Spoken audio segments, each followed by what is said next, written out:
Good morning, Louisville! Wow. It's such my pleasure to be able to spend a few minutes with you today. We've got so much going on. I've got a very condensed amount of time to have to be able to share some information with you this morning. But I think first and foremost, just in case if you didn't know, am I on my slides yet? So just in case if you didn't know, how many Buckeye fans do we have in the audience today? Oh, yeah! In case you didn't see the final score, I don't want to use the word beat down, but anyway, I had to start the meeting off appropriately. Start off with a... No, we're not going to start doing the Buckeye chant song and all that. If I had a half an hour on stage, we could go through every single verse and every single word. We could do that. It's funny, Mark's talking about blues and reds and yellows. So my wife is I don't know, I got to ask Mark, can somebody be a blue? My wife is a blue, and I'm a red-green. How dysfunctional is that, right? So in my earliest years when I'm with her, it was like, okay, great, sweetheart, we're 30 minutes late. I'm just going to meet you in the car. Okay. And I'd be in the car, then I figured out another 20 minutes in the car didn't make a damn bit of difference, right? So you just wait it out. And then Mark talks about, if you scream at a yellow, they shut down. I figured out when you scream at a blue, they go, whatever. I mean, they don't care, whatever, fine, whatever, And then you look up at the definition, what whatever really means. You know what I'm talking about? It's a nice way of saying something else, right? Oh, so I'm here to give you a little bit of an international update. I've got some other pieces I want to be able to share with you as well. But first of all, if you take a look at a global breakdown, and Eddie Head's doing a really great State of the Union message a little bit later today, and he's covering a lot of information from a global perspective. I'm just giving you some different excerpts, different pieces of what's going on around the world.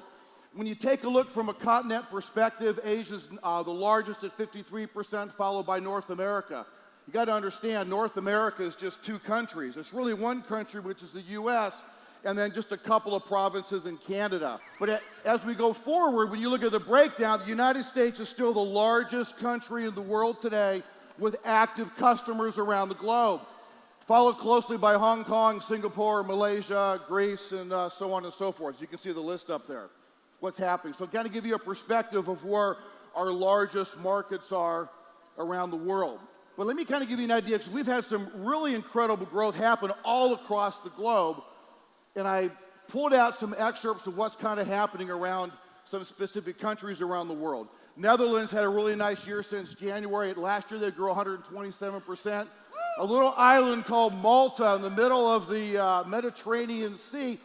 I didn't even know where that was until I started with Worldventures, by the way. They had some nice growth that occurred as well. Israel is just killing it right now, over 240% growth just in the last year alone. Exciting things are happening there. Singapore, as large as they are, they added another 20% to their active customer base. Malaysia grew 22% last year. UK had some nice growth. That grew 31% last year. Ireland grew almost 80% last year. South Africa continues to grow and to climb, and they're just making great headway. Over 30% growth occurred last year as well. And in Austria, 83% growth. So some great growth happening in individual countries around the world.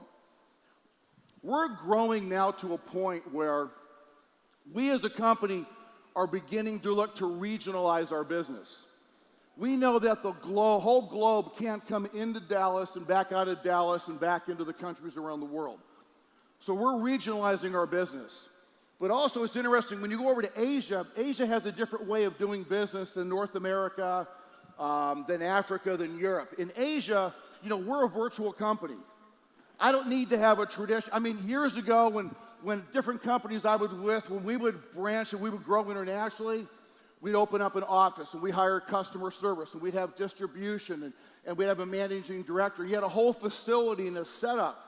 Here, we just turn a flag on in the back office and you begin to enroll into the business. So our model is very different than companies of yesteryear. Yet when you go to Asia, It's really interesting. Well, let me see your office. Let me see the brick and mortar. I want to come and be able to take pictures. And even though you're live on the web and you're virtual, there's this sense of disbelief until they can come and they can see a physical office. They want to be able to see a physical presence, something that that we call brick and mortar. So what's happening over in Asia is that we're opening up training centers. So we had our first first office outside the United States. We opened up a training center in Hong Kong, and this was a grand opening. Kyle was there along with Anthony Fong to Kyle's left. He's our regional director of sales for Southeast Asia. They were there during that opening. And you take a look at it, it has 3 meeting rooms. We process somewhere around, I would say, about 20,000 people a month go through that center that are trained, that are exposed to Worldventures. It's a place that they'll fly into, they'll come from all over Asia just to be able to take a picture of it.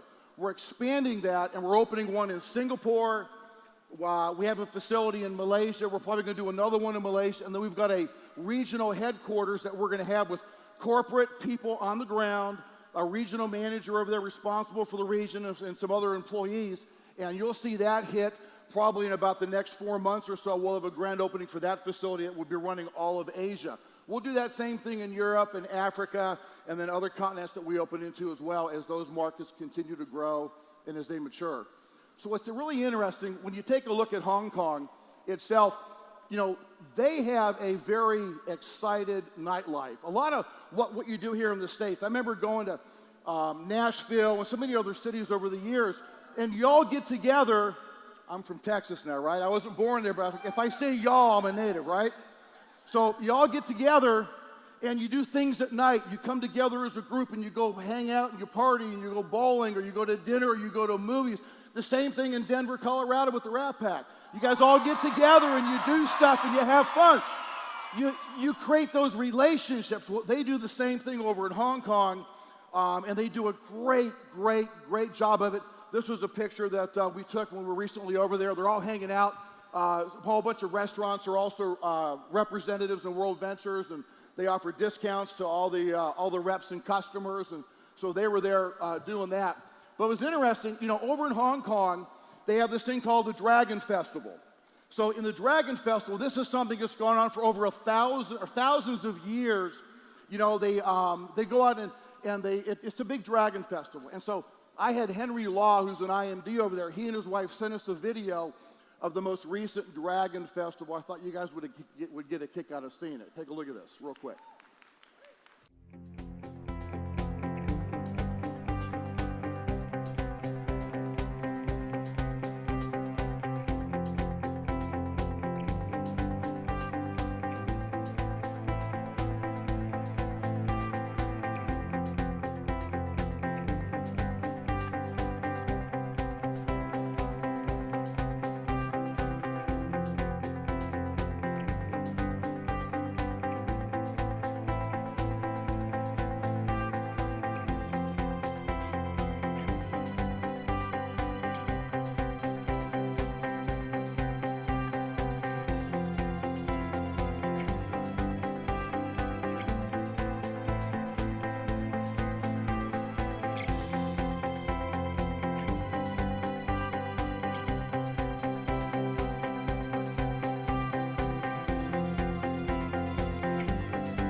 it's really cool as you travel around the world and you see all these different nationalities and these cultures and how they come together. You know, we talk about one big team. If you were to go there, they were to come here, Europe, whatever, y'all get together, and you know what? It's like you've known everybody for decades. We've got an amazing culture that we've developed here as one big team. And I'll tell you, the rest of the world looks up to you, to Big Mom and Big Dad. They so appreciate everything that you've done as you've paved the way to create opportunities for them around the world. And they can't wait to meet you and see you personally. A lot of them will be here at United also in April. So they're excited to see you. So if you happen to see them, stop for a moment, put out your hand, introduce yourself to them. They so love you. They would so want to be able to meet you. Now, when we talk about where next, one of the things we've come back and we've said, we're going to quit futuring countries. We're going to quit talking about countries going forward. Because you know what that did? That people would say, oh, I'm going to begin to go build in that country now. I don't want you to do that. I want you to go focus on countries that we're open in, right? So Wayne talked about joy. And I love this in our new vision statement where we go out, we help to create joy. Life-changing travel experiences, personal development, earning opportunities, the foundation. Any one of you can look back and identify you're here because of that reason. People are here because of the relationships, aren't they, that you develop, or they're here for the income or for a multitude of different reasons. For me, Worldventures has dramatically changed my life. Most of my life, I've been building distributorships and working inside of companies. I get where you're at. I've done it, lived it, had it, been there, had to wake up broke and build my distributorship. I lived for a year in Europe building distributorships. I get what you have to go through. I get it and I understand. But you know what? There's sacrifice, and you don't have to sacrifice, by the way, ladies and gentlemen. You don't have to sacrifice. Because what you can do in the time that you have, the first 10 years of this industry, I did all the wrong things. I ignored my family. I didn't pay attention to my children and my wife. And I personally paid the expense. And so what I've done is I've committed to myself, and I'm encouraging you, focus on the things that your kids like to do and go do what your kids like to do. Go spend time with your family and those who you cherish the most. So I coach my two younger kids in football, have a great time. It's a passion of mine, but I do it because they like to go do it. I also used to coach them in basketball. They won a couple city championships in football. That worked out real well. But I coached them in basketball, and I coached them in baseball. It's what they like to do. My two older children, I wasn't there when I really needed to be there sometimes. And I carry this huge guilt complex about myself as I go through life. And I'm saying I'm going to be there for my younger kids, and I'm going to do stuff, and I'm going to go spend time with them because that's what's important. And I want to go vacation with them, and I want to go do certain things with them, and I want to see smiles on their face, and I want us to have happy memories. All we're out building a business and doing the things we got to be able to go do. But don't forget about those people that are most important to you in your life, okay? Build those memories, build that foundation, cherish those things of what you do and what happens and goes on. Don't forget about those people that are your support and that are behind you, that are helping you to build and develop. And when things get tough, they're there, and you look at them, you see the beautiful smiles on their faces. You look into their eyes, and you forget sometimes why you're actually doing what you're doing. So go create memories, do things with your family, have a wonderful time, but don't forget the important things in life. Do those little things that your family will remember. And it's not the things that you're going to remember, but it's the things that they're going to remember, right? So I had a chance recently, I'm going to break up here.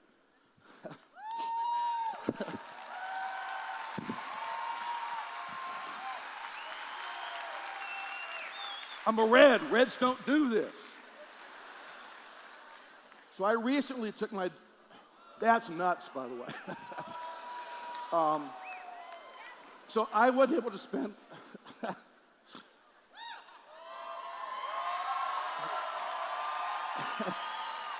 the time that I wanted to spend with,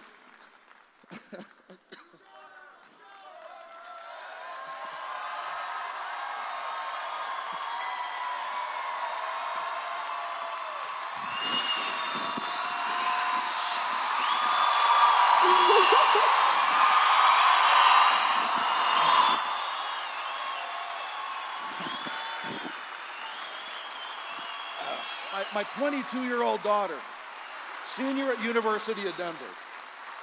She drove 17 hours to be here.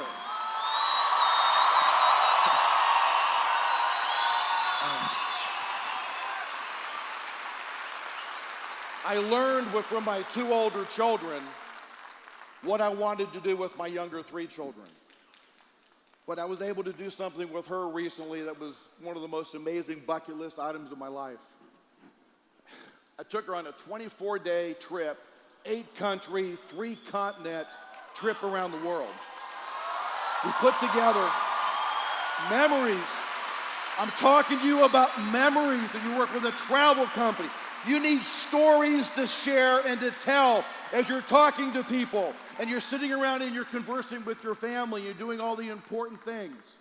Things that you're going to remember, things that she's going to remember. When I'm long gone one day, she'll remember and she'll pass on to her kids, and maybe she'll do the same thing with her kids also, right?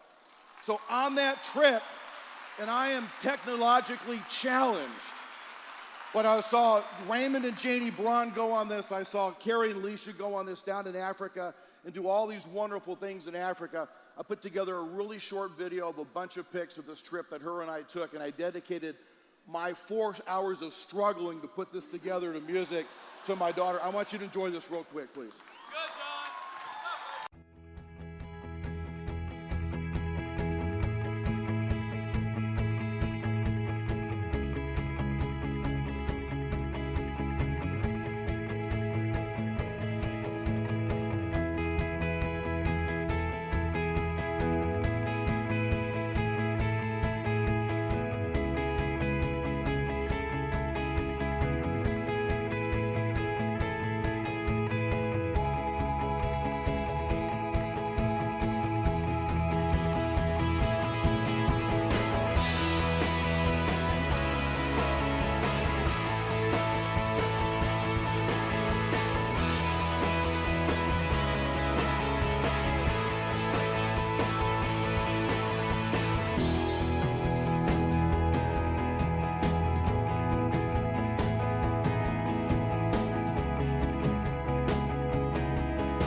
she'll have that for the rest of her life. The memories that you create. When you're out fighting the fight and you're getting those rejections and you're feeling down, you just remember those that are most important to you and that you love the most and why or what you're doing. Because you know what? Nothing's going to stand in your way of doing what you want to go do to achieve greatness in your business, right? You with me? Are you with me? Let's blow this thing out of the water and go! Come on! Thank you.